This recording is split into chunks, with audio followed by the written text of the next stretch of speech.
समाचार में आपका स्वागत है।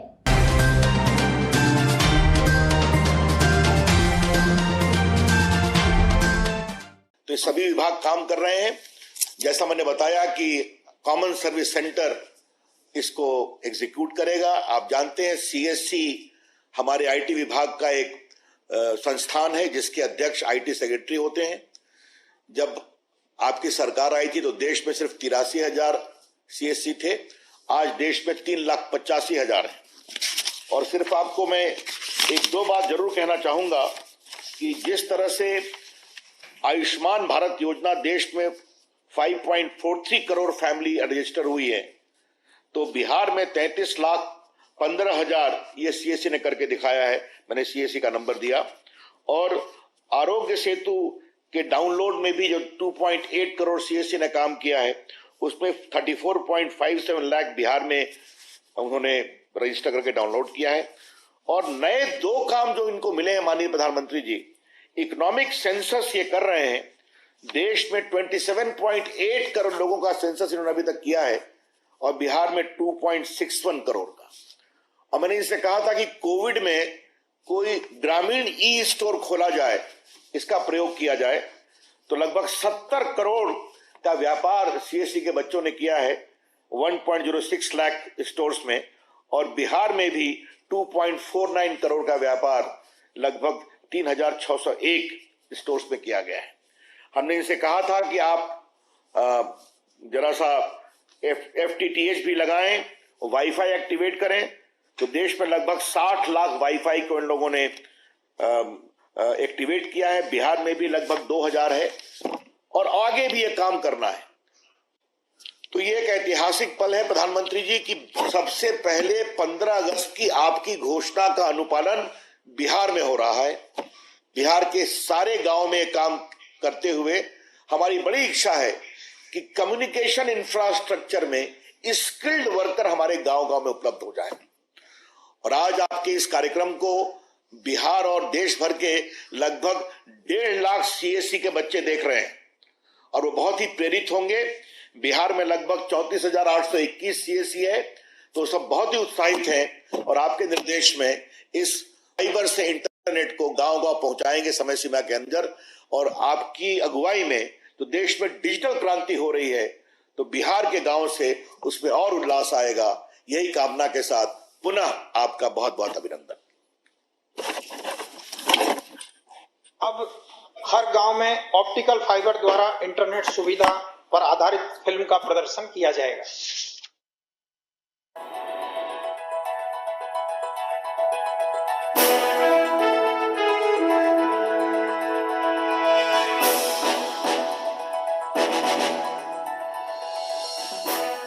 संकल्प है ये देश का, आत्मनिर्भर होगा हर गांव। जन जन है यहाँ लोकल के लिए वोकल। भारत नेट का हो रहा है विस्तार और हो रहा हर गांव डिजिटल। गांव की भी डिजिटल इंडिया में भागीदारी अनिवार्य बन गई है। 1000 दिन के अंदर अंदर देश के 6 लाख से अधिक गांव में ऑप्टिकल फाइबर नेटवर्क काम पूरा कर दिया जाएगा। भारत नेट के लक्ष्य ब्रॉडबैंड फॉर ऑल को सिद्धि की ओर ले जा रहा है भारत सरकार का संचार मंत्रालय। अब तक देश भर में 1.5 लाख ग्राम पंचायतों को फाइबर ऑप्टिक तार द्वारा इंटरनेट से जोड़ा जा चुका है। इंटरनेट के जरिए हम अपने मोबाइल से वीडियो देखकर खेती के बारे में क्या क्या चीज है उसे हम देखते हैं। मैंने इंटरनेट से बहुत कुछ सीखा है, जैसे ये बस बनाना, बहुत सारे वीडियोस देखे कार्ड्स बनाने के, जिससे मैंने अपने फ्रेंड्स को ग्रीटिंग कार्ड्स भी दिए हैं। मैंने वाईफाई लगवाया, तब से हमारा नेट बहुत अच्छा स्पीड दे रही है। से मैं क्रिकेट की वीडियो देखता हूँ जिससे मेरी टेक्निक अच्छी हो। भारत नेट की इस मुहिम के अंतर्गत मार्च 2021 तक बिहार की 8,386 ग्राम पंचायतों के 45,945 गांवों तक ऑप्टिकल फाइबर केबल के द्वारा इंटरनेट की सुविधा पहुंचाई जाएगी। सीएससी वाईफाई चौपाल की फाइबर फोर्स युद्ध स्तर पर हर गांव को डिजिटल बनाने की ओर तेजी से बढ़ रही है। भारत के भविष्य बनाने वालों में सीएससी का वाईफाई चौपाल काम आए, ये मेरी सबसे बड़ी बात होगी। अब बिहार में हो रहा है डिजिटल विस्तार, फासले मिटा रही है मोदी सरकार। डिजिटल इंडिया का सपना हो रहा है साकार।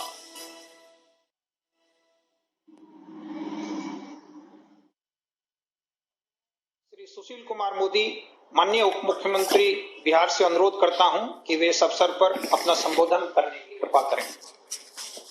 माननीय प्रधानमंत्री श्री नरेंद्र मोदी जी, बिहार के महामहिम राज्यपाल फागू चौहान जी, बिहार के माननीय मुख्यमंत्री श्री नीतीश कुमार जी, माननीय भारत सरकार के मंत्री Shri Ravishankar Prasad ji, general VK Singh ji, Shri R K. Singh ji, Bihar सरकार के मंत्री श्री नंद किशोर यादव जी, सभी भारत सरकार एवं राज्य सरकार के मंत्रीगण, सांसद, विधायक, विधान पार्षद, NHAI, RCD के अधिकारीगण और अन्य मित्रों, बहनों और भाइयों, आदरणीय प्रधानमंत्री जी, जिन 9 योजनाओं का आज आपके द्वारा शिलान्यास किया जा रहा है वो उसी PM पैकेज का हिस्सा है जिसकी आज से करीब 4 वर्ष पूर्व आपने घोषणा की थी 1,25,000 करोड़।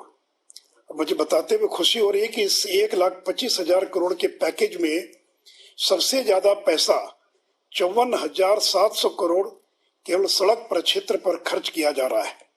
इसमें कुल 75 योजनाओं का चयन किया जा चुका है, 13 योजनाएं पूर्ण हो चुकी हैं, 38 योजनाएं प्रगति पर हैं। और इतना नहीं तो प्रधानमंत्री जी, जिस गंगा नदी पर आज पुल का शिलान्यास करने जा रहे हैं, आजादी के 53 साल में गंगा नदी पर केवल 4 पुल थे, केवल 4। और 15 साल जिन लोगों ने बिहार में राज किया उनके राज में केवल 1 पुल बना। और जब से नीतीश जी मुख्यमंत्री बने, बिहार में आरा, छपरा, दीघा, सोनपुर पुल चालू हो चुका है।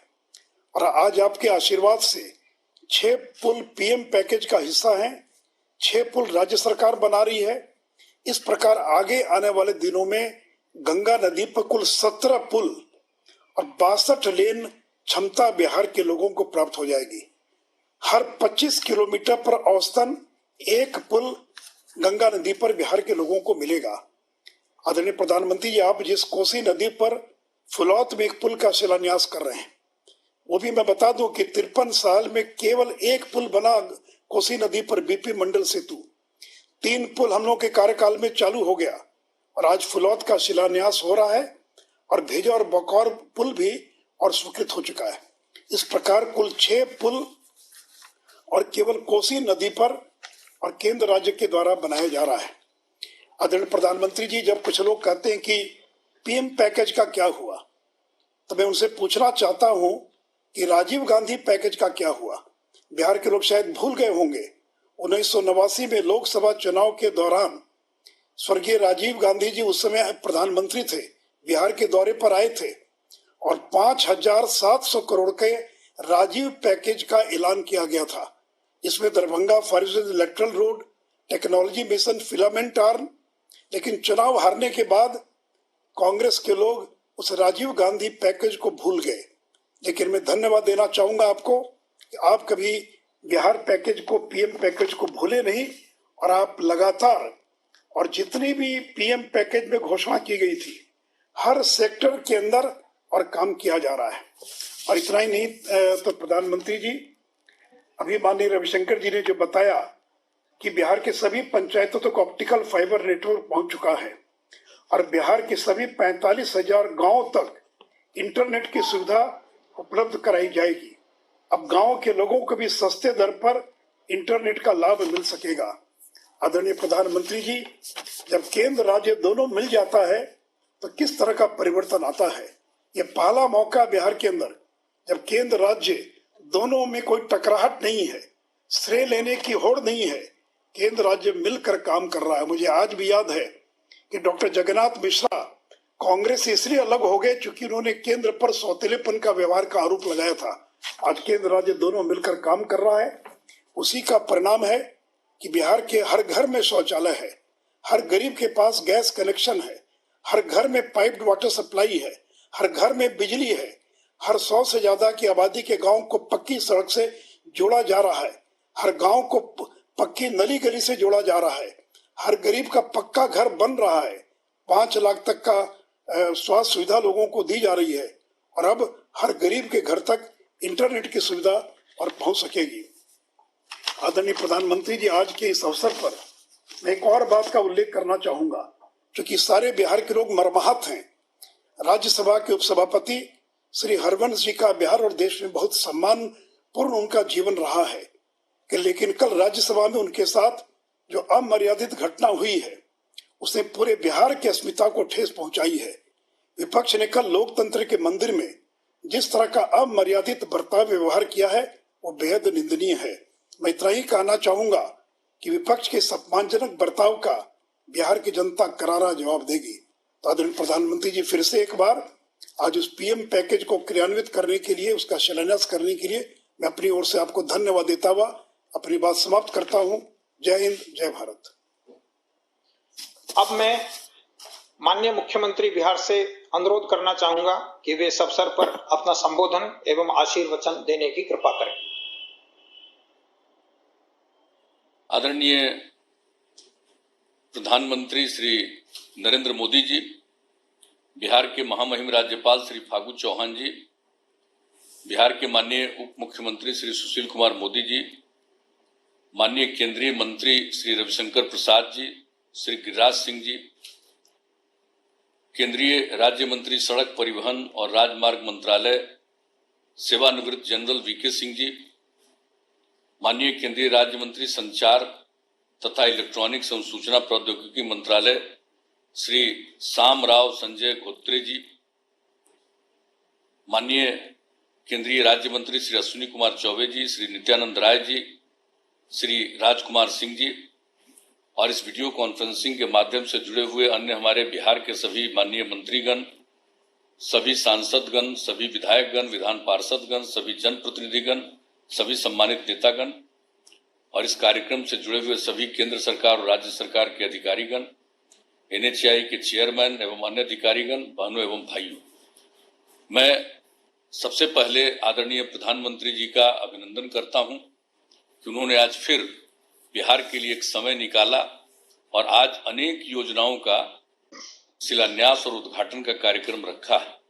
इसके बारे में तो सारी बातों की जानकारी बता दी गई है, लेकिन जो कुछ भी आपने किया और 18 तारीख को इसका जिक्र भी किया था पिछले कार्यक्रम में, जो कृषि के क्षेत्र में जो आपने 2 कानून बनाए, पारित किया लोकसभा से, और उसके बारे में जो आपने सारी बातें रखी थी, और ठीक ही का हमारे उप मुख्यमंत्री जी ने जो कुछ भी कल राज्यसभा में हुआ वो बहुत ही गलत हुआ है और इसकी जितनी निंदा की जाए वो कम। आखिरकार किसी को कोई बात के बारे में स्पष्ट रूप से किसी बात को रखना चाहिए। ये तो किया गया है, देश के सभी किसानों के हित में काम किया गया, गांव के हित में काम किया गया। और आपने पिछली बार भी उल्लेख किया था, हम लोगों ने तो 2006 में ही एपीएमसी एक्ट को समाप्त कर दिया था और उस समय भी जब हम लोगों ने विधानसभा में ये काम किया था तो यहाँ पर भी जो विरोधी लोग हैं, आरजेडी वगैरह के लोग खूब हंगामा कर रहे थे और हम लोग तो पूरी बात रख रहे थे, हम बराबर कह रहे थे आप लोग बैठिए, अपनी बात कहिए और हम लोग भी अपनी बात कहेंगे और तब सबको मालूम होना चाहिए। लेकिन अंतोगत्वा वहां से भाग गए और बाद में जब ये पारित हो गया और उसके बाद इसके खिलाफ में भी जुलूस निकाल करके राजभवन तक लोग गए थे, ये सब काम किया था। लेकिन कितना बड़ा लाभ हुआ और वो काम अब पूरे देश में हो रहा है, जहां चाहे वहां पर अपना सामान बेच सकता है, किसी तरह की कोई पाबंदी नहीं। और पहले जो है एपीएमसी थे, हम बराबर बोलते रहते थे, एपीएमसी के कारण लोगों को कितनी कठिनाई होती थी, किस तरह से लोग किसानों को तंग करते थे। आप हमको तो अपनी तरफ से देखा था हमने, हाजीपुर में केला लेकर के किसान अपना जा रहा था कहीं बेचने के लिए, उसको बीच में ही पकड़ करके लोगों ने जिस तरह से तंग किया, इस तरह का जो होता था ये इतना बुरा था। तो जैसे ही हम लोगों को मौका मिला तो हम लोगों ने तो उसको खत्म किया। आज तो देश भर में खत्म हो रहा है। और कहाँ है भाई कि किसी भी तरह से जो जमीन को, ये जो अनाज को लिया जाता है उसमें किसी भी प्रकार से कोई परिवर्तन होगा। हर प्रकार से अनाज की खरीद होगी। हम लोगों के यहाँ तो खरीद नहीं होती थी, उसको लोग नहीं लेते थे, लेकिन हम लोगों ने यहाँ पर शुरू करवाया था, जो एक पैक्स हम लोगों ने बनाया था, प्राइमरी एग्रीकल्चर कोऑपरेटिव सोसाइटी, उसके माध्यम से ये काम शुरू करवाया था और कितनी बड़ी संख्या में अब उसका एक्विजिशन होता है। तो सारा काम जो केंद्र ने और आपने स्पष्ट रूप से कह दिया है कि भाई इसमें तो किसी तरह की बाधा नहीं आएगी, लेकिन हर किसी को अधिकार है और कॉन्ट्रैक्ट फार्मिंग की बात है, कानून जो बनाया गया है, कॉन्ट्रैक्ट फार्मिंग का लाभ मिलता है लोगों को, खेती करने वालों को। कोई कॉन्ट्रैक्ट करता है तो कॉन्ट्रैक्ट करेगा और करेगा, उसको एक तय करता है कि ये कीमत मिनिमम ये आपको मिलेगा, और फिर वो बाजार की कीमत उसको मिलती है, फिर उसको अधिकार रहता है। तो इस तरह से जो काम किया जा रहा है देश के हित में, अब जिनको भी जो देश के किसानों का हित नहीं है, हमको लग रहा है कि जो इसके चलते जो कुछ लोग होता था इसमें व्यापार, उससे जो हुआ है खराब हुआ है, और इस प्रकार से, लेकिन अब तो पारित हुआ, और अब इसका जब लाभ लोगों को मिलेगा तो आज जो कुछ भी लोग बोल रहे हैं, हमारे यहाँ भी तो लोग बोले थे, किसी को याद भी है, और कितना एक्विजिशन पहले कुछ नहीं होता था। हमारा वीडियो आपको पसंद आए तो लाइक कीजिए, शेयर कीजिए, सब्सक्राइब कीजिए, कमेंट करना मत भूलिए।